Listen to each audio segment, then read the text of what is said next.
சுந்தர்ராஜன்பட்டியில் மண்பானை உற்பத்தியில் 13 குடும்பங்களைச் சேர்ந்தவர்கள் ஈடுபட்டுள்ளனர். வண்டல் மண் எளிதாக கிடைக்காதது, எவர்சில்வர் பாத்திரங்களின் வருகையால் மண்பாண்டங்களின் விற்பனை பாதிப்பு, இப்படி பல தடைகளை தாண்டியும் மண்பானை உற்பத்தியை தொடர்ந்து செய்து வருவதாக கூறுகின்றனர் உற்பத்தியாளர்கள்.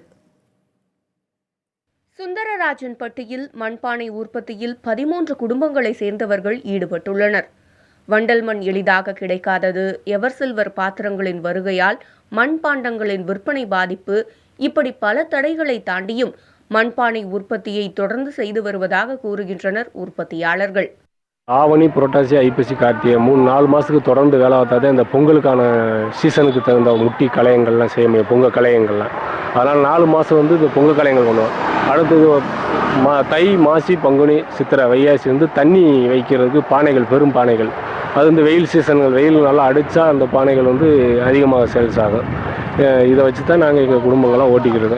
கிராமங்களில் மண்பாண்டங்களில் பொங்கல் வைப்பது இன்னும் வழக்கத்தில் இருப்பதால் பானை விற்பனை நீடிப்பதாக உற்பத்தியாளர்கள் கூறுகின்றனர். இந்நிலையில் ஆரோக்கியத்தை தரக்கூடிய மண்பானையின் உற்பத்தி தொய்வில்லாமல் தொடர உற்பத்தியாளர்கள் அரசுக்கு சில கோரிக்கைகளை முன்வைக்கின்றனர். அவற்றில் பிரதானமானது வண்டல் மண் எடுக்க உரிய அனுமதி கொடுக்க வேண்டும் என்பது. மேலும் பானை உற்பத்திக்கு பயன்படும் சக்கரங்களை மானிய விலையில் வழங்க அரசு முன்வர வேண்டும் எனவும் கோரிக்கை வைக்கின்றனர்.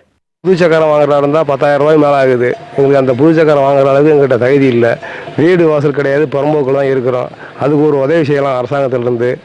மேல்படி என்னன்னா, நாங்களும் பல வருஷமாக மனு எல்லாம் எழுதி போட்டு பார்த்துட்டு ஒன்றுமே வேலைக்கு ஆகலை. நாங்கள் ஓட்ட குடிசையில் தான் வாழ்ந்துக்கிட்டு இருக்கிறோம். தமிழ் மண்ணின் அடையாளம் சார்ந்த இது போன்ற தொழில்களை செய்து வருபவர்களுக்கு தேவையான உதவிகளை செய்தால் மட்டுமே அழிவின் விளிம்பிலிருந்து பாரம்பரிய தொழில்களை பாதுகாக்க முடியும். புதிய தலைமுறைக்காக மதுரை மேலூரிலிருந்து முத்துராஜா.